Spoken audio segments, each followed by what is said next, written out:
Hello,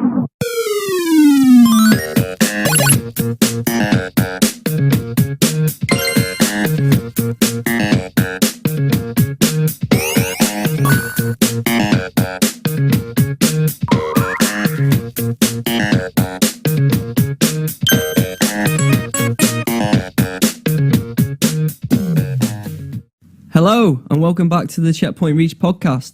This is a gaming and occasional movie new podcast. I'm your host, Luke Eldon, and as ever, I'm joined by my fellow gamers and friends, Sud, Perks, and Matty. How are you doing, guys? Good, Luke. Very good. It's been a good week. Good. Good to hear. How about the other two? How are you doing? Amazing as always. Yeah. No, I'm under the weather, but, always turn up for the podcast. Yeah. Dedication, that is. I don't know. You sound like you always sound. Could be made up. Ooh, coming out the gates hot there, Perks.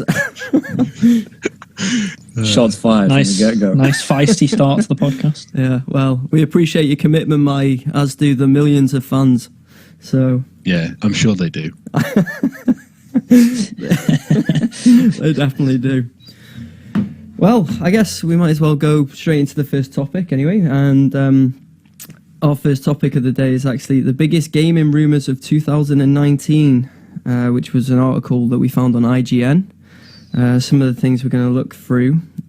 One being that the Nintendo Switch is apparently going to have some sort of update, or updated version anyway, according to the Wall Street Journal report.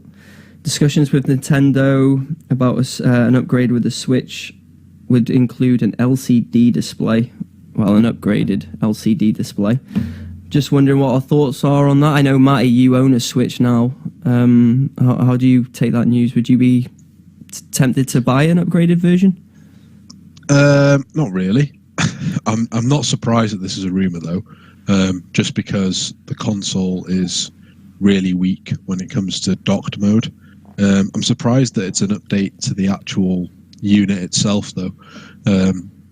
What I thought they were going to do was just upgrade the dock, so actually have more sort of computing power inside the dock, so obviously the games look better on your TV. Because I think people who've used the Switch, most people who've used it, agree that the games in handheld mode look fantastic. It's just when you put it onto the big screen, it doesn't really compare to the Xbox One and PS4. There's quite a big gap there in terms of like visual quality. So I just thought they were going to update the actual dock itself, but it seems like they're actually updating the console. But it's one of them things. It's selling like hotcakes, so if they can get the price down even more, I'm sure that's going to contribute to even more sales. Yeah, it definitely would probably, contribute to a spike in sales. How about you, Sud? What were your thoughts on it? Yeah, I think it's expected. The console's been out nearly 2 years now, and after the first couple of years, you do usually get a revision of the console. We saw it with the PS4 and Xbox One getting the slim models, and the Pro and X, of course. But I don't know. I do think Nintendo are going to come into a problem in a couple of years' time when the new PS4, the Switch is already an underpowered machine compared to the other two, and the gap's going to increase even further when the next Xbox and PS come out. So I do fear a little bit for the Switch. Not yet. I still think it's going to have a good 2 or 3 years of good sales because the games keep coming for it. As long as the games keep coming for it, that is. Obviously, this year might be a bit more of a struggle. Obviously, they've got Pokemon at the end of the year, but there's not much else apart from that this year. But I think from next year onwards, they're going to have to just think of something new, I think, in terms of what they're going to do, because this console is going to look very ancient in a couple of years in terms of technology, and I do think that's a problem for them. Yeah. I think I was actually reading a rumor probably a week ago that said Nintendo themselves were thinking of going purely handheld with their next console, and that would not surprise me at all, just because of how successful the Switch has been. I don't think many people use it on the TV, to be honest. As much as I do sometimes use it on the TV, but most people that are buying the console are buying it because it's a handheld. It's gaming on the go. And obviously with the PS Vita being dead and buried, and Sony will probably never go back to that, you'd imagine that they wouldn't anyway with the absolute failure that the Vita was. I have a question for you, Matt, just jumping in. Yeah. Did you own a Vita as well at one point? I have a Vita. Okay, Yeah, so I you have a still Vita do. now. Well, I still have one. My question is, because I don't know. You haven't owned a Switch though, have you yet, Sud? I was just going to ask. No, Matty, I haven't. No. Which one? How come the Vita failed so miserably, in your opinion, compared to the Switch, which has done really well? It had no first-party games from Sony. They had Uncharted Golden Abyss and a couple Killzone, of others. didn't they? Killzone, But that was literally right yeah. at the beginning of the console, and then they just sort of left it to die. I think the fact that the handheld didn't really innovate, it was just basically a more powerful PSP. Mm-hmm. It tried to do everything instead of just focusing on games. You know, it had a touchscreen, it had a gyroscope, it had, all these little things. But it didn't really focus on being a gaming machine. I think the Switch has done that really well. And personally, for me anyway, I found the Vita really, really uncomfortable to use for long periods of time, just because it was quite a small device, whereas the Switch, it's obviously a big tablet device. It's a lot more comfortable to hold for sort of extended periods of time. Like I can feel like I could play a game for 3-4 hours on that and not get sort of hand cramps. But with the Vita, especially, trying to play anything on that for more than like half an hour, it just felt cramped. So, just to add to the, obviously I have a Vita. I have the first model, the OLED model, which many people say is the better one because of the screen. And I've got to say that the Vita, Matty's definitely right. There's a lot of problems with the Vita, and they did a lot of bad things. They didn't support it. That was the main thing coming out of the gate. They didn't support it properly, so it was pretty much dead on arrival, really. Because even though, like Matty said, there was 2 or 3 first party games at the start. After the first couple of years, hardly any first party games came out for it. So that was one of the reasons it failed. And like Matty said as well, they didn't know what direction to go in with it. They just It kind of was just a more powerful PSP in a way. It's a shame, I think, because I do think the console had potential. I do think there's potential in the PS Vita. I think Sony handheld. We all enjoyed our PSPs, didn't we? I really enjoyed the PSP. I like the Vita actually as well, but I think it helped with my age, though, to be honest, because I used to take the PSP into school. Yeah. Yeah, definitely. Yeah, I think as well the Vita. What the Vita did was it showed a certain type of game can do really well on a handheld. Like a lot of the indie games now you see on Switch. The Vita kind of started that in a way because they had a lot of good indie games and stuff like that translated well to the small screen. The Switch is just built on that, and I think Sony. I do think Sony are making a bit of a mistake not trying to compete with Nintendo in the handheld space, because I think they're basically letting Nintendo dominate it completely. And I think Sony, if they got their heads together, they could make a really good, even a hybrid sort of product if they wanted to. So we'll have to see how it goes. I agree with Matt. I don't think they'll ever. I'd be surprised if they made a handheld in the next 10, 15 years, put it that way. But well, they got their fingers burned, didn't they? So it's they always, did, yeah. It's always I think the final Vita sales are something like 17, 18 million, which is poor compared to, I think the first PSP sold over 80 million. So that says it all, really. Well, it's one of the things as well. Handheld gaming in general is a really risky area to sort of enter into now, even for someone as big as Sony, because everyone on the street has got a computer in their pocket that's ridiculously powerful already with their phone. So trying to make a dedicated handheld gaming device it's a weird sort of niche. And to be honest, I don't think there's room for 2 consoles. I think Nintendo can survive on their own in there just due to the strength of the IPs that they've got. But with like another PlayStation Vita, I don't think there'll be any successor to that, just mainly because of the phones. Everyone's got a phone in their pocket, and they pay 800, 900 quid for these phones. So it's very hard to compete and make a console, in that 150 to 250 pound range that can compete with these phones. You sound like the guy from the Diablo conference or whatever it was. Well, the thing is, that guy had a point, though. Everyone was like slating them people, but they had a point. But the problem with that Diablo thing is that they said it at, BlizzCon. And it's like, you do not say things like that at an event where people are anticipating Diablo 4. It was just the wrong sort of timing to be saying. I mean, what was the quote? What was the famous quote? Did he say something like, "Don't you have mobile phones" or something? It's just like, and then the other guy jumped in like, "You've all got mobiles." It's a terrible thing to say at a conference that is for hardcore nerdy gamers, because that's what BlizzCon is. So the actual message he says is true. I mean, unfortunately, we might not like it, but the future is probably going to be more powerful mobiles, and games are going to maybe transition one day to tablets and mobiles. But it was just the wrong timing for the Diablo event. I definitely agree. I want to get Perks' thoughts on a possible upgrade on a Switch.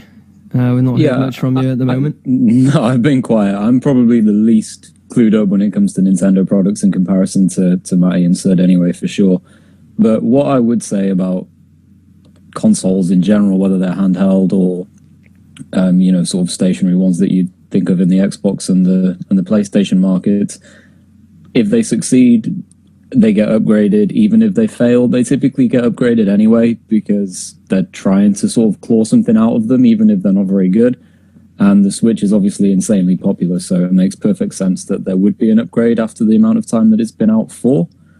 And just to really sort of elaborate on a couple of points the guys touched on already, I think as long as Nintendo keep the Switch sort of existing in its own space and not trying to... I'm not saying that this point is going to say that Nintendo aren't competing with Microsoft and Sony in a sort of triangle, but there is no competition to the Switch as such that's a genuine competition. I know you can own an Xbox or a PlayStation or a Switch, but the Switch does exist in its own space, in my opinion, and as long as they don't try and sort of challenge power, we've seen already what the Xbox One X is capable of, they're not going to compete in that kind of space. So as long as they keep doing what they're doing and exist in the same sort of demographic as the others, but slightly aside from it, I think they'll do well in years to come, regardless of the power or trying to compete in that sort of, with the Xbox SKUs that will be coming out and such. They've definitely found their niche, haven't they, in their marketplace, and they've done exceedingly well with it. My question would be as well to me. Well, it's a question for myself because I don't know until I actually see the price, but it's also a question to Sudden and you, Perks. If the Switch did come down in price because an upgraded version came out, so the original went down in price, would you be tempted to buy one? See, I remember before the Switch came out, there was genuine interest for me. Well, when I first saw it, I thought this looks a really cool product, actually. But the longer the Switch has been out, the less I want it. Now, I can't really explain why. I don't know the reason why that is, but I think it's just maybe the longer it gets away from the release of the console, the less I want the console. It just seems like, well, it's been 2 years now. I'm not really bothered by it, at this point. But I don't know, maybe one day. But I can't. For some reason, I can't see myself buying one right now. And that's not a slight on Nintendo. They're doing a great job, and that's just my preference, really. But yeah, I'm not sure, to be honest, if I will be buying one in the near future. Yeah. How about you, Perks? I wonder how many people would be in the same bracket as you there, though, because say, for example, you haven't picked one up yet and you've seen how incredibly well it's done. If they did bring out, well, they are going to bring out an upgraded version, who are massive gamers, and then you're still sitting there saying you're not going to pick one up. So I wonder if that's a minority or a majority thing. It's probably quite an interesting debate. Well, I always said before the Switch came out, when there was rumours of the Pokemon game, that was the game for me that I thought, well, this is what I've always wanted. Since being a kid, a Pokemon game on a proper console, rather than like a Game Boy or something. And obviously there was the Pokemon game that came out in November, the Let's Go Pikachu and stuff, but that was kind of it is a mainline Pokemon game, but the one that's coming out this year is like a proper, like, new Pokemon game. And maybe that would tempt me, but even that, to be honest, I just don't know if I don't know if my interest is as big as it was 2 or 3 years ago.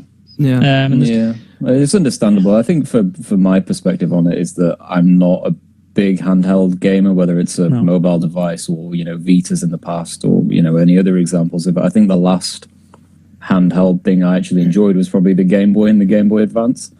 So great handhelds. I'm basically in the Stone Age there, but I don't know. I think as time's progressed, I've lost a little bit of interest in it. They still seem a bit gimmicky to me, even though the Switch, for example, has the sales figures to back it up that it's certainly not a gimmick and it's not just a throwaway type thing. But I don't know what they could do for somebody like me who focuses more on the main the AAA games that I can play on the Xbox One X, or if I was a PlayStation gamer as well. Yeah.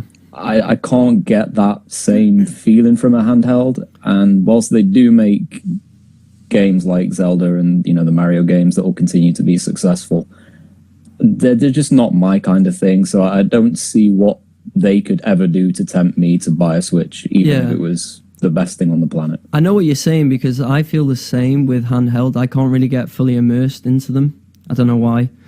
Maybe it's something to do with my work, because I'm usually on my mobile or a laptop, so I don't really want to have a handheld device to play a game either. I'd rather just get home and chill on the Xbox or PlayStation or whatever.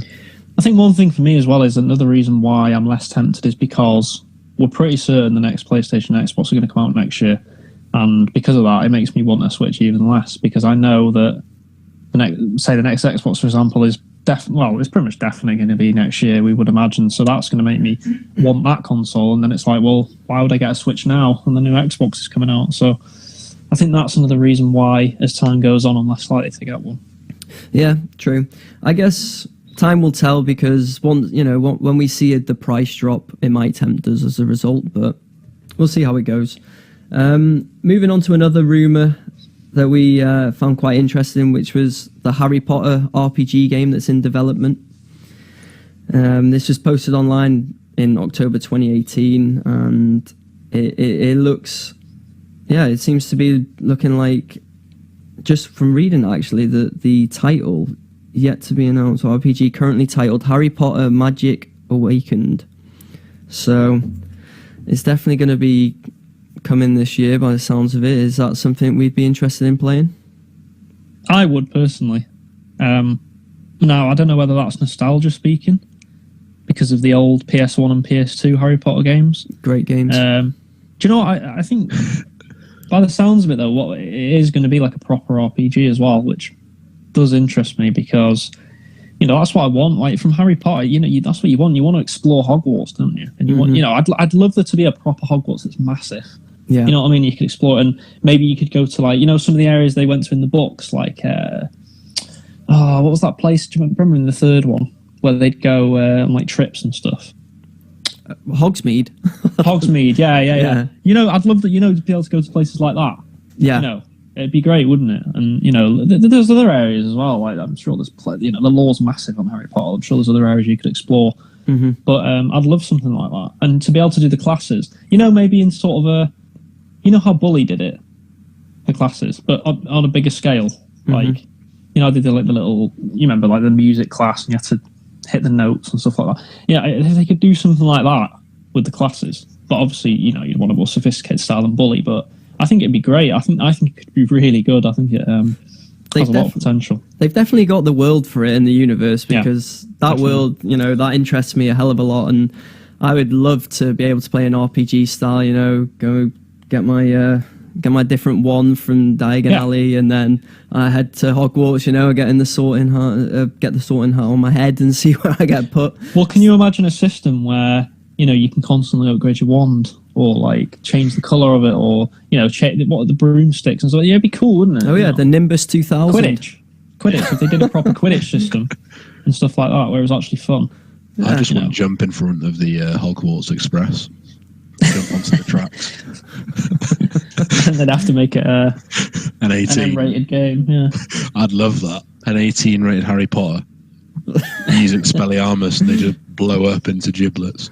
Oh god. I think that's the only way that game would be of any interest, to be honest. If it was an 18 and you could do things like that, then count me in. But interestingly, otherwise, not so much. It'd be interesting to see how they'd market it. Would they market it at kids, or would they market it at the sort of the new Harry Potter audience that seems to be a bit older? Like, because you look now, these the newest films that have come out. What are their names again? The Crimes of Grindelwald, or whatever it's called. Oh yeah, don't like it. Are they not aimed more at? Are they 12 pluses or something? They're not really aimed at kids, are they? They're more aimed at like teens and stuff like that now. The way I'd see it, though, to me, is You pick up on an interesting point there, like which market audience will they aim for? Yeah. If you look at like The Incredibles 2 that came out recently, or well, last year now, end of last year, that did really well with like age range between 20 and 35 or whatever. Yeah, people that had watched the original. Exactly. Yeah, exactly. Yeah. Whereas this game, I think should be aimed at a similar market audience. I do as well. I think I'd even be Or tempted target to make it audience. a 16 and make it dark, make it quite a dark Harry Potter. Mm-hmm. I don't know if they will do that. They might not, because they might think, I want kids to buy it as well. But I think a 16, obviously it's never going to be 18, is it? I don't think you can have like decapitations and stuff like that in the game. But Matty wants that, but I want that. Yeah. I'm sure it'd be fun, but I think they could easily make it 16 and make it just dark. You could have a bit of blood in it and stuff like that, couldn't you? Make it dark. The theme's dark, and they got a little bit darker with the films as they went along. Yeah, didn't they? exactly. Got a bit more the last mature. 2 or 3 films were quite dark, so You I do better wonder. hope that Aragog isn't in it, Eldon. Oh no, Because I can't deal if with he spiders. is, then you'll have to be ringing me up again, getting me to come in and complete the level for you. The spiders, yeah. That's actually true. I had to get Matty to do the level for me Well, that's because I'm a wimp.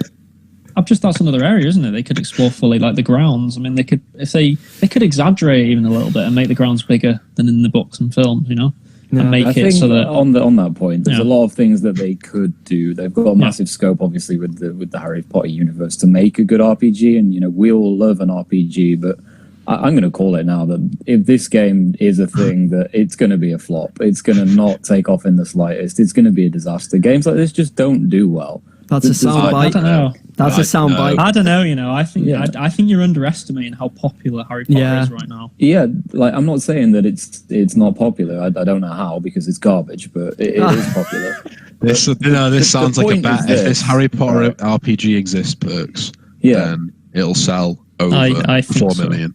Yeah, I'd agree. Whatever it's going to sell, the game itself, I'm going to say, is going to be garbage. That's just the nature of it. These games don't succeed, like they haven't in the past. Well, it depends on the developer. I don't know. Is there a developer that this is really to be made we by, just or know is it's it just obviously a it's rumor? Warner Brothers, isn't it? So it'll be whoever someone that Warner Brothers works with. I guess. I've got a developer here. Apparently, it's rumoured to be a development, Warner Brothers owned Avalanche Software, makers of Disney of Infinity. I mean, so it's going to be garbage. Well, they've got to be stepping up their game big style if they want the game to be good. Is it not the same worried. I can't see a small-time developer like that bringing it to the big time. It's just not going to happen. The game might seem cool, and when you sort of throw the ideas around and you're trying to come up with this conception. The RPG element in that universe could be amazing. It just won't be. It's going to be one of those things that passes us by. You can see it coming. I don't even want to, not that I would anyway, because I wouldn't be excited about a Harry Potter game at all. But if we were going to get excited about a new game coming to the table like that, it's just not that one. It's not going to be a good game at all. Well, I would say maximum that would get is a 5 out of 10. It's going to be poor. Well, I think we should reserve judgment until we see more as well, to be fair, because I don't think we need to see more. It's going to be crap. I'm telling you. I think you're a hater. Yeah, I think you have to look. Let's see the game first. I mean, there was that clip, wasn't there? I don't know if you saw it, Luke. There was a clip that got deleted very quickly on YouTube of it. I missed it. It was a leaked clip, and it looked all right. Like, it didn't look, you think like, I bet it's terrible or whatever, but it looked promising from the clip that I saw. If it's real, this is the thing, we don't even know if it's real. I mean, it could be someone made it up or whatever, but it didn't look fake. It'd be very hard to fake what I saw. So just touching on the developers quickly, I know, that doesn't give me much hope after reading who it is and what they've made, but every developer has a breakthrough moment. Yeah, that's true. I mean, this could be it. Well, look at Rocksteady themselves with Batman Arkham Asylum, and now they're one of the biggest developers in the world. So exactly, who knows? Look, Perks. Yeah, let's be honest. Perks could be completely right. It could be absolutely terrible and an abomination of a game that everyone hates and says, "Why did they do this?" But it also could be a eureka moment. We just don't know. I don't even think I'm being controversial by saying it, to be honest. I think you can see I think a lot of people would agree with you. I think a lot of people would, there's probably a lot of people out there that would say, yeah, I agree, Harry Potter RPGs. They've got so much. Wouldn't work, but they've got so much material, though, that this could be awesome. This could be really good. I think there's potential. I also think this is the best possible time to do a Harry Potter game because Harry Potter has never been more popular. So now is the best time to do it. I agree. Sense. I think it's a good time to do it. A last question on it before we move on. Do we think Harry Potter will actually be in the game? That's the thing, isn't it? Are they going to go with the actual lore? Are they going to make something up? Are you going to be sort of just you?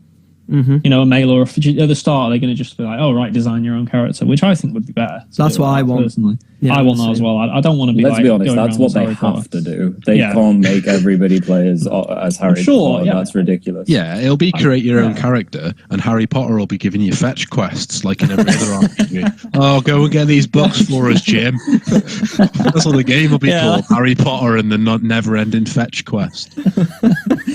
Yeah, that wouldn't surprise me, but there's obviously going to be Harry Potter characters in it, isn't there? Yeah. It's not the main ones. You don't expect to see like some of the peripheral characters or the teachers or... This is what I find is the problem, though, with a title, Harry Potter, because I actually want it to be in the Harry Potter universe, but I want it to be a completely separate storyline. I don't want Harry in the school. I want him off. He's older. Do you know what I mean? He's expelled. Yeah. Get out. But I want an older Harry Potter so it doesn't interfere with the story, yet the game is called Harry Potter. So they could set maybe it they could go like miles into the future and have Harry Potter as one of the teachers. Yeah, that would be good. They could do that. Or the headmaster or something. Or whatever. Or yeah. Or they could just say he's dead, like the game's going to be. There he is. Positive. Always one. There's always one. I don't like you two know I'm not that big into Harry Potter really, but I'm trying to be positive about it. I don't think it's that bad a game by the sounds of it. Yeah. You don't know until you see it. I think when you get that first gameplay trailer, that's when you know. It's like Overkill's The Walking Dead. I was like, this seems like it'd be quite a good game. And then I saw the first gameplay and I was like, right, now I know it's not going to be a good game. So I reserve all judgments until I see actual gameplay. Yeah. And we did enjoy the older games, didn't we? Back in the day. You know, it's nostalgic. It was good fun.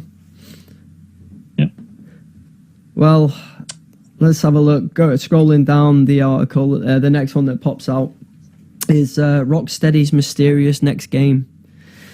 We briefly touched on Rocksteady in the last part when we were discussing Harry Potter. So, what do we think? I mean, obviously it was rumoured that it was going to be a Superman game, but they shot that down, saying that it wasn't Superman, basically. So, do we think it will be a superhero game? Yeah, I'm pretty sure it will. There's been too many rumours with them that I can't see it not being some sort of Marvel or DC thing because... Well, probably not Marvel. It's going to be DC, I imagine, because that's what they've worked on before. But I think as well, because of the success of Spider-Man, DC will want to make a similar type success with a DC hero, I would imagine. Mm-hmm. Superman, we've discussed this before, haven't we, I think, on the podcast. The problem with Superman is it's hard to make a game where somebody's immortal, pretty much, because... How can they make it realistic that Superman can't be hurt or can't be killed, but make an interesting game? Yeah, that would be my worry about a Superman game because, you know, the whole point of Superman is he's pretty much the most powerful being there's ever been in that universe. So how would you make it so that there's a risk element when you play? Because, you know, unless they're going to make a game where you can't be killed or something, I mean, that'd be pointless. It's strange, isn't it? It wouldn't make much sense. So. I also feel like with the Batman games, Rocksteady with each one got darker and darker, and it'd be weird for them to be making a Superman game just because you can't really go that dark with Superman. No, you can't. They've already tried that with Man of Steel, making the dark sort of Superman story, and it didn't work properly. So. I think it's a good point you make there about it being like the way that they got progressively darker, because that was one of the things that made the Batman games so successful, right? Everybody loved that style associated with it. So to all of a sudden drop that and to go to something completely sort of flip side probably wouldn't work as well. It depends on the character, because Batman you can go dark. Yeah. I mean, he gives you license to go dark. Characters anyway. Yeah, exactly. You know. I want them to make it just sort of like a detective game set in Gotham. That'd work for me. It won't be that, but that's what I'd like them to make. I don't feel like there's any DC super like heroes that are actually interesting to me. Green Honestly. Could they Lantern? make? Don't like Green Lantern? No, I don't think so. I mean, I wonder. Do you think they could do some sort of villain-centered game, like like the Joker or something like that, I don't where know. you play as the Joker? I mean, some people might not. I don't know, be fans of that, but at least it'd be interesting, and it'd be a different perspective. Yeah. Well, one question I was going to ask, because obviously you picked up on Spider-Man and how DC will probably look to emulate that with their own. Which DC character is the equivalent of Spider-Man? Batman. That's it. that Well, none of the others are as big. I mean, I don't know. Yeah, I mean, in terms of size and stuff. Are you talking about in terms their powers? I of, think like, about popularity. And, I thought I'm it was talking about popularity. powers, like which is the equivalent, which would go up against each other. If it was a I don't fair know. one. The problem know. that I've always said to you with why I don't find DC interesting is every single one of the main heroes is ridiculously overpowered to the point where it's not even interesting. Like you got the Flash running so fast that he can go back in time. You got Superman who just can't be touched. Wonder Woman. Everyone in it has just got a ridiculous amount of powers, and it never makes for an interesting story. Mm-hmm. Yeah, No, that's a good point. I understand. I think, where you're coming from. I think they're going to struggle actually to. I don't think it's going to be as relevant as Spider. Whatever game comes out next, I don't think it's going to have the success of Spider-Man, because Spider-Man just holds a special place for a lot of people, doesn't it? It does. That I don't think even Batman. Like Batman, don't get me wrong, is very popular, but I don't think anywhere near as popular as Spider-Man. Especially right now. I think Batman is the only DC character that you can make work in a good game, because Batman isn't overpowered. He's just a guy in a suit. Yeah. You know. Well, a couple of you said it could be Flash. It could be a Flash game, or it could be a Wonder Woman game, picking up off the popularity of the films. Yeah, I think. Yeah, I'm just trying to think now. I think Wonder Woman. I don't think either of work. them. No, I don't think so. No, Neither of them have a big enough pull to the mass audience. I don't It's know not going to about happen not in the gaming world. Maybe in the Wonder in Woman the did very cinema well. sense. Yeah. But let's be honest, if they release a standalone Wonder Woman game, it's not going to do well in comparison to Batman and the Spider-Man games. It's going to be a bottom feeder in It'd be more comparison. niche. I mean, So- it wouldn't be as big, but I just When don't did think they have Arkham Knight another come out? character. Like they've already shot with Batman. Like they've already had their success with that. Whatever they do next, if they're looking for an authentic character rather than go off on their own sort of tangents with it, they've already used their number one play. Yeah. yeah, Well, when did Arkham Knight come out? Was it 2015. 2015. So Yeah. this has been in development for 3.5 years Yeah. already, whatever it is. I don't think this is going to be some sort of superhero game. I think this is their own IP. I think they went on record saying the reason that they stopped doing Batman games is because they were sort of sick of it. You know, that it had run its course. Why would they go from Batman just to make another superhero game that isn't as good because the character isn't as popular? I don't understand that. I think it'll be a new IP, to be honest with you. Does I it completely depend, agree. though? I think that would be a success. yeah, it'd be interesting to see them do an IP. Is it their decision though, Matt? Is it not Warner Brothers' decision? You know, maybe Warner Brothers are pushing them more towards maybe another Batman game or another superhero game. That's what I'd argue. We don't know Perhaps, but I think they'd Rocksteady have. Yeah, I don't know how much control Warner Brothers had over Rocksteady to begin with. Weren't Rocksteady an independent developer anyway? Possibly. Warner Brothers just commissioned them to Probably make. something we'd have to find out Batman more. games. But maybe. I'm not sure. I'm not even sure if they own Do we them or even not. know if Warner Brothers are publishing this game? Like, everything Rocksteady's been doing has been well kept under wraps, to be fair. Like, there's not been a peep out of that studio since Batman Arkham Knight, so... No, that's true.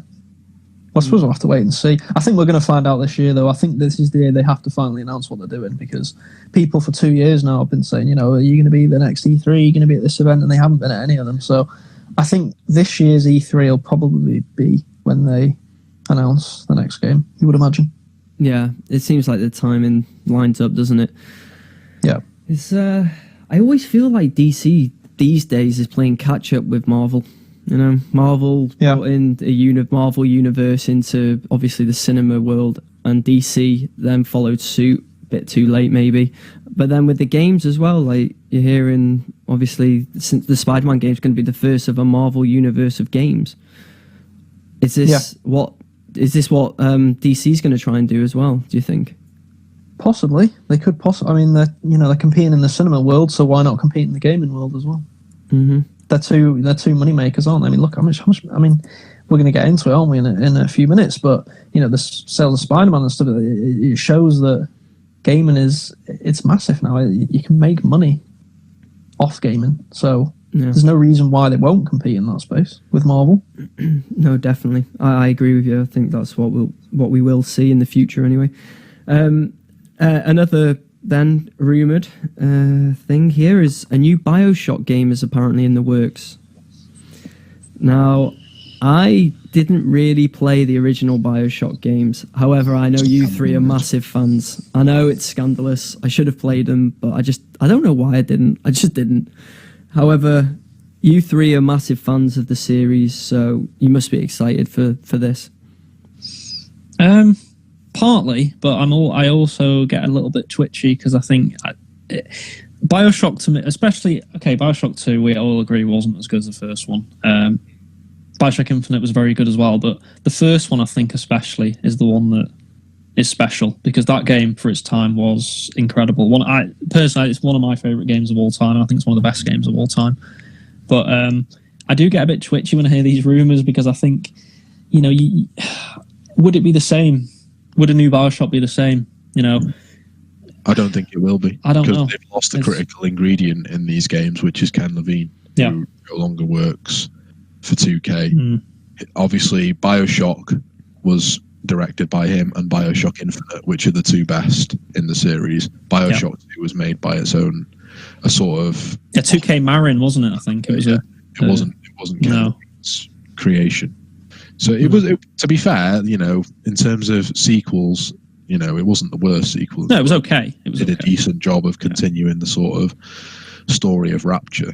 But yeah, BioShock and BioShock Infinite are those two main ones, and I think he played a critical role in the sort of development of both of those games. His vision. It's not just that, though, is it? Important. It's something that's going to be a big thing to lose. Well, yeah, I mean, Ken Levine was a massive part of both those games, but it's not just that. That 6 to 8 hour experience of BioShock and BioShock Infinite, games just aren't made like that anymore. It's very rare you see a single player game that only lasts 8 to 10 hours, which I miss because I enjoy that sort of experience of being able to play it in one night or 2 nights,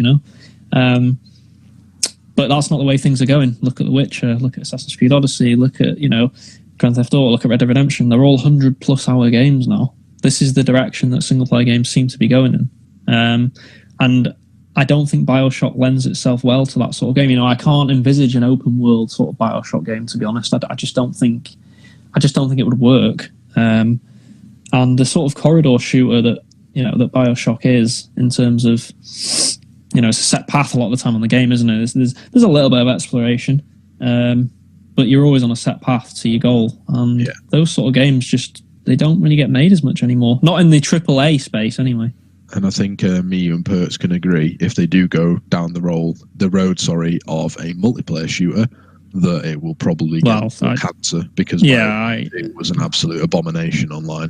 Regardless of how long you played it to grind achievements, it was an absolutely terrible experience. Yeah, it gives me PTSD looking back at that game. Yeah, I think they learned their lesson there with BioShock 2 because they delivered. I know it wasn't the same company. Obviously, you touched about it being 2K Marin already, but the good thing is that they didn't just continue along the road of, it didn't work one time, so we'll keep trying it. That they learned with the success of BioShock 1 and BioShock Infinite that is their platform. That is the way that they need to go. It's frustrating, really, because I've been looking forward to a new BioShock game for the longest time now, because I thought Infinite was one of the best experiences that they could have delivered, and BioShock 1 as well. But Sud's point there just a minute ago, where it's like games aren't made like those games used to be made anymore. Is there still a space for them? I would really like there to be, but if they're going to be trying to compete in the AAA, the maximum sort of £45-50 games, and they're delivering a fraction of the sort of playability that the list of Suds games before give you now, would it even succeed? Is it even viable now? I really want it to be. I'm just not convinced, but I would love to see a new BioShock, and I'd definitely jump into it, even if it was only a 6 or 8 hour experience. I think the point about that, I said, our game's made like that anymore. I just think in the AAA, the high budget AAA stakes, they're not really made like that anymore. The 6 to 8 hour experiences now are all in the high end indie space. The big budget indie games, they're the ones that push this sort of 6 to 8 hour story driven game. I think if you're making a new BioShock, it's going to be a AAA game. So it's, I don't know. Yeah. I'd rather it be 8 hours. I would rather it be 8 hours a tight, because I know what they'll do. They'll fill it with fluff, and it'll just be like, oh, look, we've made the new BioShock, and it's 25 hours, but it's filled with crap. Repetitive fetch quests that you don't want to do, and boring grinding and leveling up. It's like, there is a space for that, but it's like God of War is a good example. I think that could have easily been an 8 to 10 hour game, and I think I would have enjoyed it just as much, but it lasted 20 hours, and I'm fine with it lasting 20 hours. The side quests were well done, but there were a lot of times in that game where I was running around, especially in the Elven Kingdom, fighting those elves. No, I got a bit tedious, to be honest. Just boring, absolutely boring. And I don't necessarily think just because you're ticking a box and saying, look, our game's 20 hours, that makes it any better or makes more people want to buy it. I think just make the game you want to make. Yep. I mean, they could even be kind of funky with the pricing in terms of why not make a 6 to 8 hour BioShock game and just release it for £30 or £35. Well, this is something that we're going to see as gaming becomes more digital centric. I think pricing is going to change dramatically, because obviously if you take away the need to make a disc, you take away the need to have lots and lots of television adverts, because let's face it, you don't need to advertise on the TV anymore. You've got streamers, you've got YouTube, you've got every corner of the internet to advertise your game on. It takes the costs down, but obviously you're not seeing those costs, that cost reduction reflected in the price of the actual game, which I think that you should be. And obviously, I don't want to see physical games go, but when they inevitably do go, I think there's going to be a big change in the way that games are priced, because that sort of £50, between £40 and £50 price point, isn't needed anymore. You can price a game however much you want, really.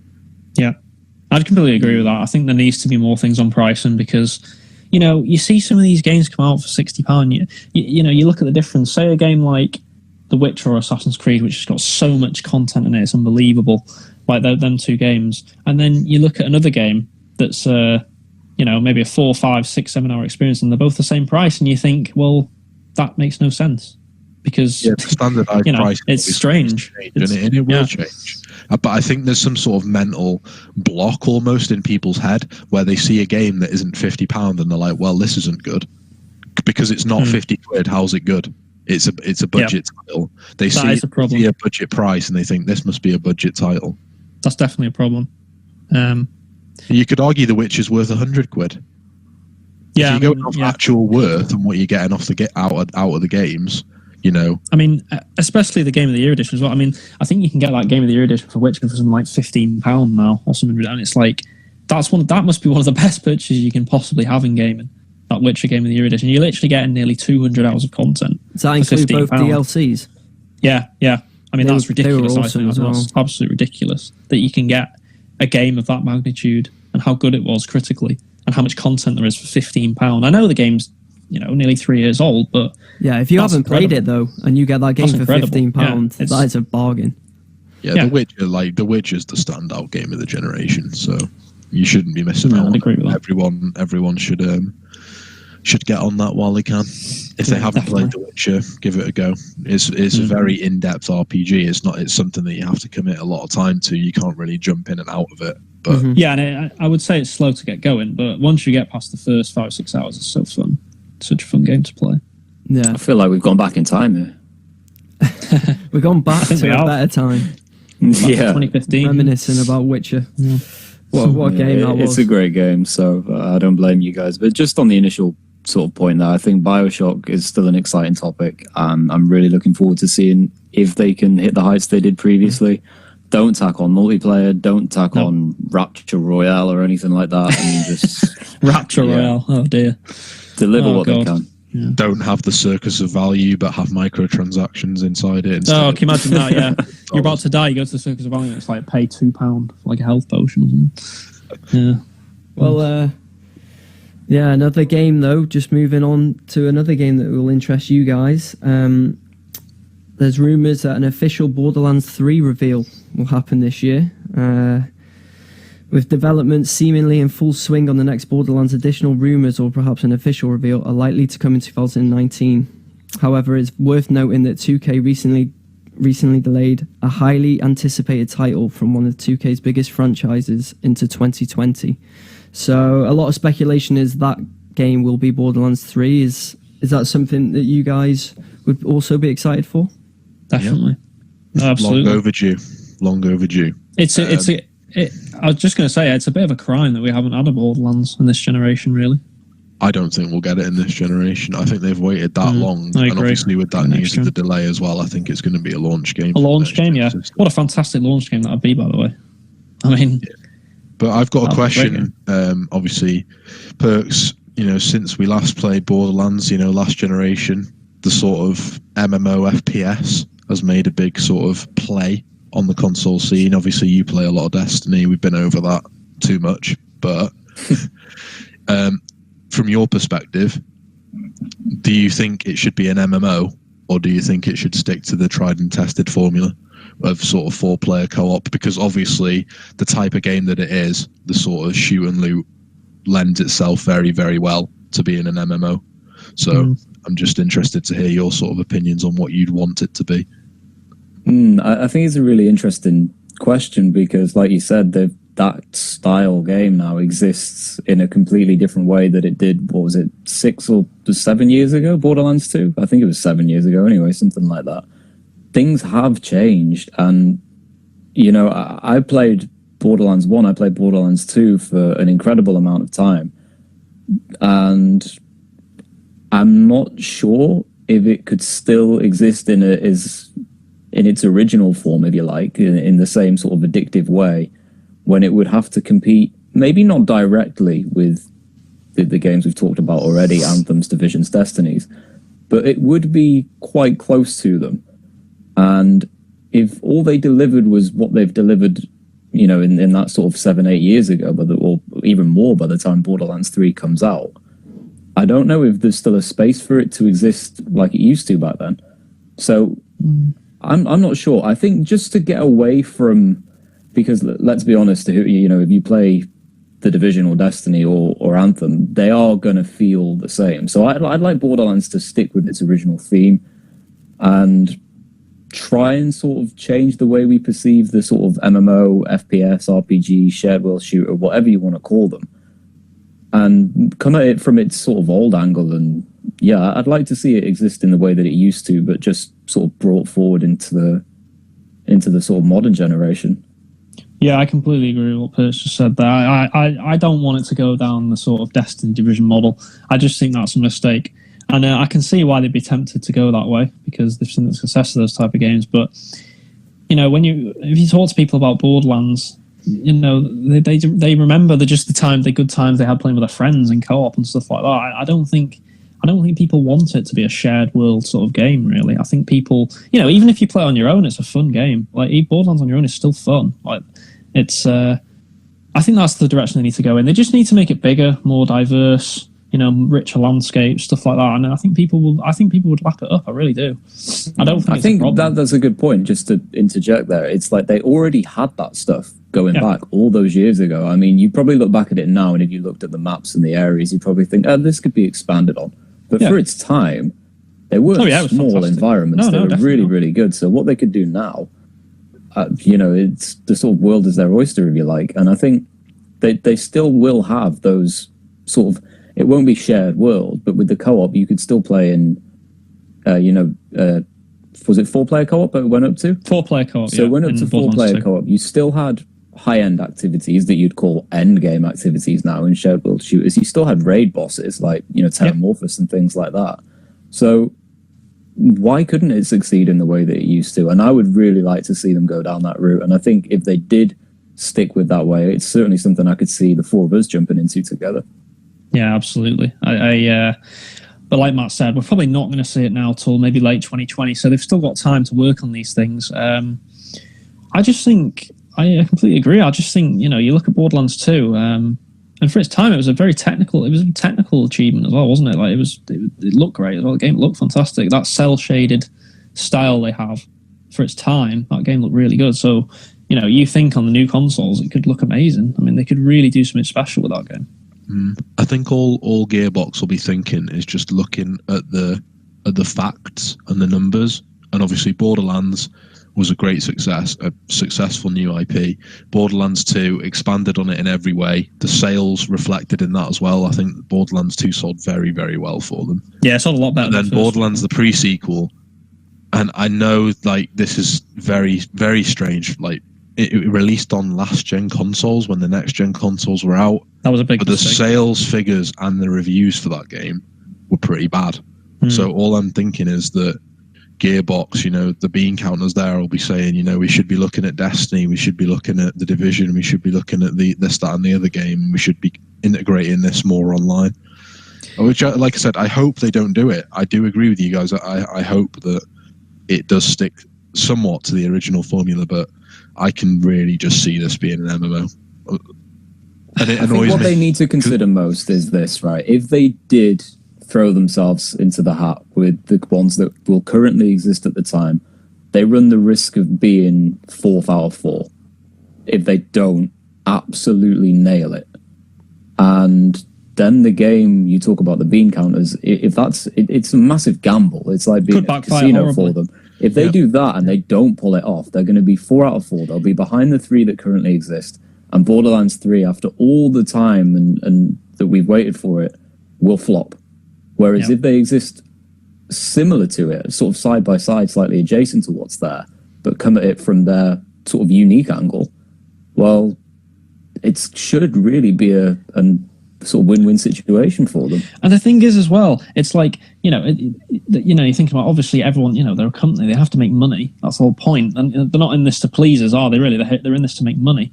But at the end of the day, if you don't please the fans of your game, then it's over. I mean, because, the game, originally, say they did make this Destiny-type clone game or whatever, there might be some people, like Destiny players, that might think, oh, this looks interesting. But the original fans of Borderlands are going to be like, no, I'm not. What's this? This isn't what I asked for. And then, that franchise is going to it's going to have a slow decline and a death, because people... the fans of they should consult with the fans of the game what they want from the game, because at the end of the day, they probably know the game better than the developers in a way. Yeah. Well, like I said, if I was speaking to Randy Pitchfork, as I used to call him, obviously, I would tell him that the first thing that comes to my head when I think of Borderlands is comedy. In Tales from the Borderlands, in the first Borderlands, and in Borderlands 2, it really managed to sort of be genuinely funny at times, like especially Tales from the Borderlands, and that proves to me that the lore that they've made of Pandora is an important element of the game, and I feel like that gets diluted and lost when you make an MMO. I feel like that's something that Destiny's found extremely difficult to do, is sort of make that shared world shooter, but also deliver a coherent story. That just fear that sort of comedy element that the original games had is just going to be lost completely. And to me, if you take that out of Borderlands, then it's pointless, because that is core to it. The sort of soul, the sort of character of the game is what makes it interesting. It's what made me keep playing it and keep grinding for loot. It wasn't because the gunplay wasn't necessarily bad, I don't think, by any means, but it was that sort of the lore, the universe, and the comedy that made me keep coming back for more. Yeah, I'd agree with There's that. a massive part of it, a huge part, and they can't lose it, because if they did, like you said, it's just not Borderlands anymore, so they have to focus on that. That's its identity for sure. Well, that was definitely an interesting discussion for me to listen to, because I'm not my knowledge of Borderlands isn't that great, so obviously hearing your guys' thoughts on it was pretty interesting. However, moving on from rumours of 2019, let's look at some facts from 2018. And this is our second topic, and it's the biggest selling physical games in the UK for 2018. Just having a look here. They've given a list of 20, but I'll read out the top 10. You guys can let me know if any of them spring out.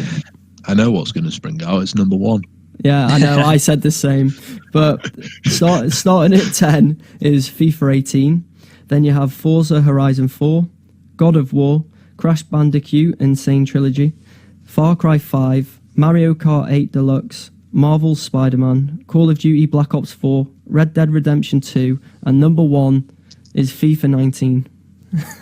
Well done, no UK. surprise there. You're a fucking disgrace. Letting everyone down. I guarantee that every other region in the world, probably apart from like Japan, has Red Dead as number 1 in that list, and we've just wrecked it by somehow buying. Don't know, you know. Maybe Germany and France, I would argue. We are a big footballing country, though, aren't we? We are. Germany and France we as are, well. but it gets to They're the big point where it's like, football when are we going to stop buying FIFA? Please, just stop Never. buying it. It's going to carry on forever because people love football. It's just as simple as that. Well, I love Soccer's football, but getting bigger FIFA and bigger. 19 was a bloody abomination. But we bought it. We all bought it. That's the thing. We all contribute to the sales, so we can't really say anything. So, but just going over that list again, what gives me some heart there is seeing how many. I think Matt mentioned this on the podcast last week, but what gives me heart about that list is how many single player only games are in that list. Or, you know, Red Dead Redemption 2 isn't a single player only game, but it's a mainly focused single player game. So that gives me a lot of heart seeing how well some of these games have done. You know, the likes of Far Cry 5, God of War, Spider-Man, Red Dead Redemption, you know, even the Crash Insane Trilogy, Spyro, they're all single player only games. Mm-hmm. And it's great to see that because everyone said, you know, as Matt said, everyone was saying 2 years ago, oh, look, single player games are dying. There'll be none of these left soon. And it's like, well, that's not true, clearly, as we've seen with the sales. Yeah, I think everyone expected Red Dead to be top or you know, second in the case of the UK, but I think Spider-Man being third is that's amazing. Absolutely ridiculous. Spider-Man's fourth. It's fourth. Was it what's third?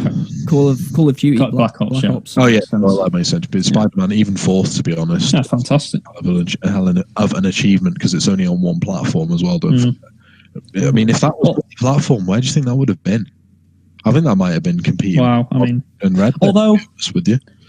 You could argue the fact that it was exclusive also gave it a boost, if that makes sense. Yeah, it always does. But well, it was exclusive, but I agree. Had a lot of disappointed Xbox fans coming in and realizing that Spider-Man wasn't on the Xbox when that game came out. Spider-Man sold 676,621 on the PlayStation. That's a lot of copies. That is. So, like Matty said, you know, if that was on Xbox as well, it definitely, obviously, hit over. Probably be over 1 million, yeah. So I mean, that's. I think what's also amazing is that it beat God of War, which because by a lot as well. By a lot, and God of War came out earlier in the year, so I had more time. So it's like that is pretty amazing, really. I mean, God of War on its own right sold a lot, but just to give context before you go on, so just quickly, God of War sold 399,395. Can you just go over the Forza Horizon 4 sales if you've got them? Yeah. Unit sales. That's just below God of War, so Forza Horizon 4 is 9th. 392,960. I just want to say that I know you and Perks aren't massive race fans, but for me and Matt, I don't know if you agree, Matt, I think that's amazing. But the fact it was on Game Pass as well, and it still sold nearly 400,000 physical copies just in the UK. That shows to me how big that franchise, Forza Horizon franchise, has become now for Xbox. You could even argue it's right up there now. With Halo and Gears, they're the sort of three now, aren't they? So. And what it also does is it puts a lot of stock into Playground Games now. Like they are becoming a really big time developer now, and a massive reputation. So it's good news really for them. I just think that's amazing. I didn't expect Forza Horizon to sell that many copies. There is considering it's on Game Pass. There is one game on the list that it just keeps hanging on. I don't know how, but Grand Theft Auto 5 came 11th and sold 339,805 copies. That's ridiculous. That is ridiculous. I've got to say, that game just won't ever die, will it? It's on course for becoming one of the best-selling games of all time. Isn't it close to being the best-selling game of all time? Like, I don't think it's far away now. I think it depends what you count. It's always contentious, isn't it? Because Tetris was bundled with every original game. Yeah, I mean, So it's like how do you measure it when you come to like best selling game of all time? I'll tell you what it is. It's Wii Sports or something like does that count again though? Because it's bundled with every Wii. It doesn't. It was bundled with every Wii. 90% of the Wii's it was bundled with. So it's like, people were buying that Wii for Wii Sports. They love that. To be fair, a lot of people actually were. What's crazy is GTA sold only 60,000 less than God of War. Yeah, that's when did GTA 5 come out? 5.5 years ago. It's that consistent £20 price point as well. It's just sort of you buy a new console. Oh, what game should I buy for it? And you look around for a bit, and then you just spot GTA for 20 quid, and it's like, you know what? I'll play this again. But in that list, Luke, where was Assassin's Creed? Assassin's Creed Odyssey was. Let me have a look. 14th. It was 14th. Okay. 300 what sales? 305,937. Yeah, So I'll still be disappointed for that. I agree. Yeah, it's disappointing as well because I know I've talked about this game a lot now, but it is really good. It's a really good game. I think it's been underappreciated this year. That game. I think a lot of the attention went to Red Dead because of the time frame where it came out. But that game is really good. It's I can see now. I was skeptical before I played the game why it was in the the Game of the Year nominations. Mm-hmm. But after playing it, I can see exactly why it is because they've done a fantastic job with that game. The scope of the game is fantastic. The game looks great as well. I'm really excited for the future of Assassin's Creed, to be honest. If this is the direction they're going in with their games, and if they can space them out more, like I don't want to be seeing one every year. Origins and Odyssey came out a year, so I don't want to see that. I want there to be a break now of 2 or 3 years. But if they can carry on with that standard, that franchise is going to be back on the rise again. I know, based on that, it came 14th. Maybe didn't quite do as well as they thought, but I think worldwide it seems to have sold pretty well, so that's a good sign. It's hard to change a stigma, though, that's associated with it. I mean, I'm not saying that there hasn't been good Assassin's Creed games lately, but it's a tired title now, isn't it? And even if they have returned to form, there's that sort of preconception that it's not going to be great, and then the sales reflect accordingly. But here's the thing, if they keep delivering and they keep sort of hitting the heights, then over time you'll see them go back up to where they belong. Well, it started with Origins last year, didn't it? That was the sort of one that people went, oh, actually, this is actually good again. Like, it's actually a pretty good game. And then Odyssey's improved on that again. So I actually think as well, I think you're right about the name because Assassin's Creed is a big name and obviously they're going to keep it in the title because it's a big franchise name. But if this game had been called something like Greek Odyssey or something and didn't have Assassin's Creed in it, I guarantee it would have got more coverage and it would have got more critical acclaim. I can pretty much guarantee you that because I don't know what the game got on Metacritic, but I think it's like a mid-80s sort of game, something like that. But for me, this game is close to a 90 game because it's a fantastic game. It really is. Yeah, and I do think it'll take them some time to get it back. They'll need a few titles to slowly climb back up the mountain. How far down does your list go, Elton? Because something that's a big shock to me, like personally, just because the way that franchise is that Pokemon isn't on there. And I know it's split between two games, but it does kind of shock me that a Pokemon game didn't make the top 10. I'll let you know. The list goes down to 20, and it was 18th on the list. It sold 227,767. Now we have to take the Pikachu one. Yeah, let's go Pikachu. So you have to take into account the game came out probably 5 weeks before the end of the year. So obviously it's not had too long to sell. Mm-hmm. But I do agree. I would have expected it to be maybe even top 5. To be honest, how popular Pokemon is in this country. So yeah, that's a bit of a surprise. Nintendo products though in this country don't seem to do as well as the rest of the world. I don't know what it is. They're not as popular in Nintendo as in America or in Japan. There is 4 though in the top 20 that are Nintendo. Yeah, true. Yeah, and there's Mario Kart 8 was in the top 10, was it? Yeah, that came 5th. So that's huge, really. That Mario Kart, a game that came out last year, is in the. It's bundled with a lot of the Switches, of course. But I do have a little quiz for you. So, which game would you guess that came 20th, and how many sales do you think it got? Okay, 20th. See, that's tough. Yeah. Is it? Could you give us a little clue? Is it a popular game? Is it? I'd say it was a popular franchise, and it was a disappointment. Right. I mean, that's basically Fallout. Fallout 76. Yeah, Fallout 76. For that to even be in the top 20 is For probably a that miracle. not to make the top 10 Yeah. is absolutely shocking. If you were running like a betting odds website based on like the charts, then you probably would have made an absolute killing. If you put like 100 grand on that not to finish in the top On a Fallout game, not been in the top 10 of the year. bookies Yeah. would be laughing in your face saying, "Oh well, we've made a lot of money out of you," but no, Yep. finishes 20th. That is absolutely shocking for Bethesda. How many sales do you think it got? 180,000? No, it's a bit more. It's 220, 240? 220 is very close. I'll give you that. It's 218,534. So, Don't forget as well, that's been heavily discounted. That's still Yeah, 25 quid definitely. now. Yeah. It was discounted a week after release. So God, Yeah. such Can I- a failure. What were the rankings for Crash and Spyro? So Crash came seventh. Right. 430,551. That's amazing. And Spyro came 12th with 333,725. That's incredible, isn't it? That they've finished and then how much sales them games have made. Especially Yeah. Crash. I mean, Crash is... It's no wonder that they've made this... everyone was skeptical, weren't they? Like, oh, Crash Team Racing, that won't sell. I wouldn't be it so will. sure about that. I think it will. But I know it'll sell as well as the Insane trilogy, but it's certainly going to do good numbers. And they'll be making bloody Crash Bash remastered. Crash Bash. Well, the thing is, I wouldn't love be surprised. Crash Would Bash. anyone be surprised? I wouldn't be surprised if they remade it. Was Crash Bash the one when you were in the arena and you had to knock people off the edge? Yeah. Yeah, it was the Oh. party game. I love that game. That It was was great. amazing. It was fun, but I can't wait. I mean, I can't wait for Crash Team Racing. But I think it shows that Crash as an entity is, people thought it was dead, didn't they? But it's had such a massive revival. It wouldn't shock me if there's a new game at some point. I'm so glad it finished above Spyro as well. I'm not I a think fan I've of said Spyro. scathing review of Spyro. Sales I'm surprised plummeted. to hear that it actually did quite well. Like, Well, I think in it's- context, finishing 12th, a Spyro remaster is pretty good considering it only came yeah, out, exactly. 6-7 weeks ago. It'd have got higher if it wasn't for Ted. Do you know what it does show though? It shows, and this is this is a point about Metal Gear Solid.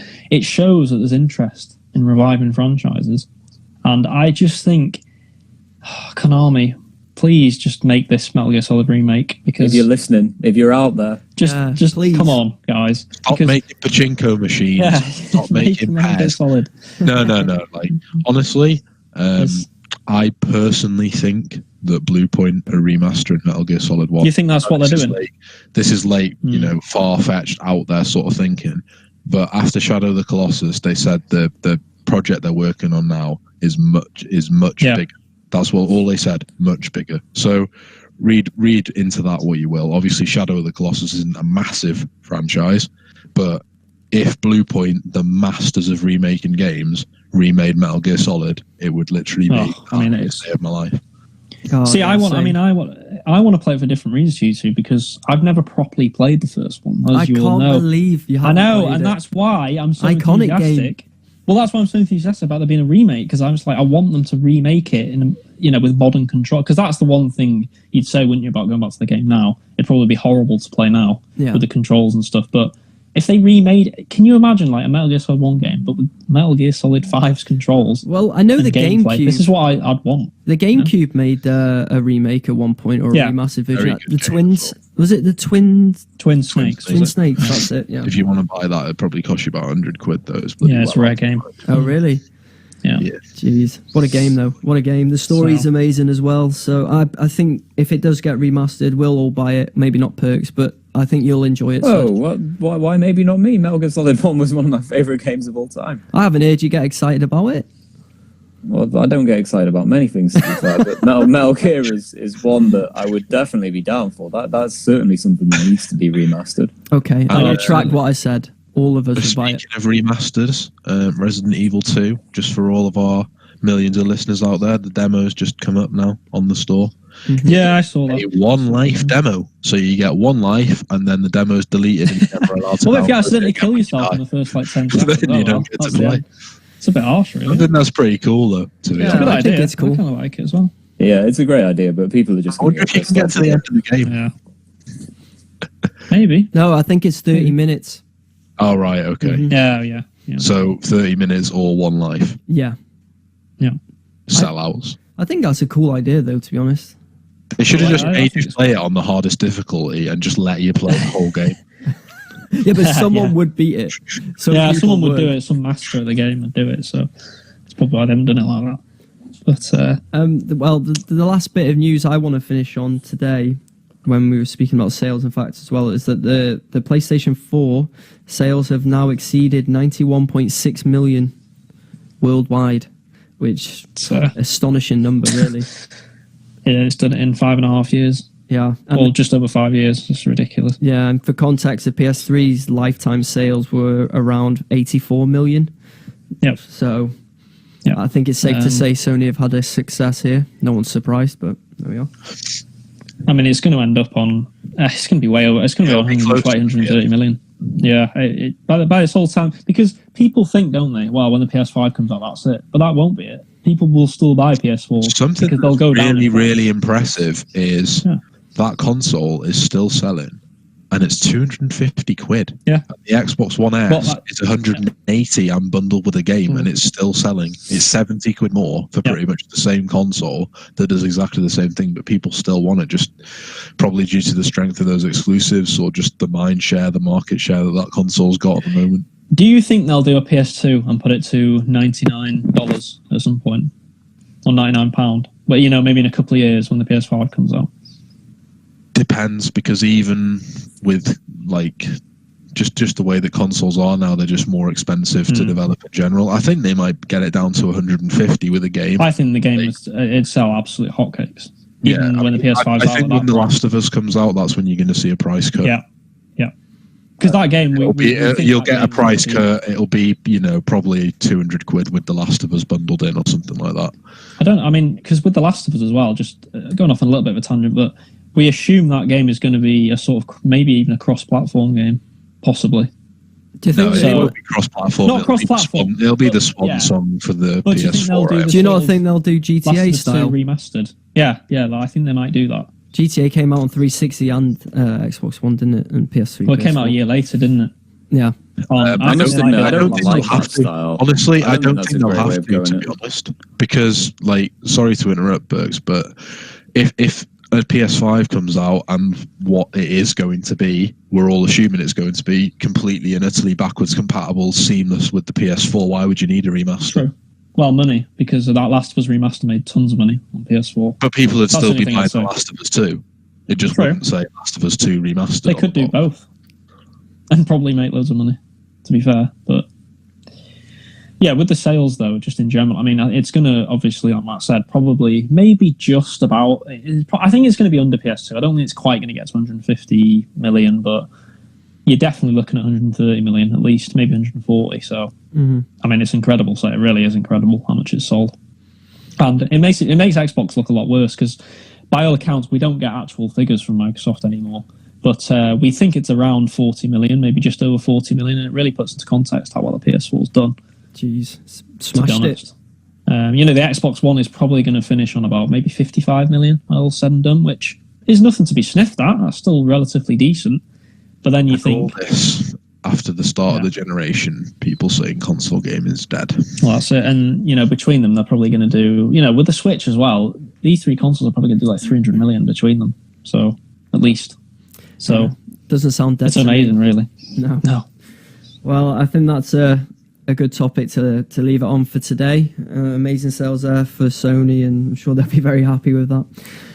Anyway, guys, thanks for that. Where can people find you on social media, Sud? Just at Twitter, at David10Spud. Brilliant. Sounds good. How about you, Perks? Oh, wait there.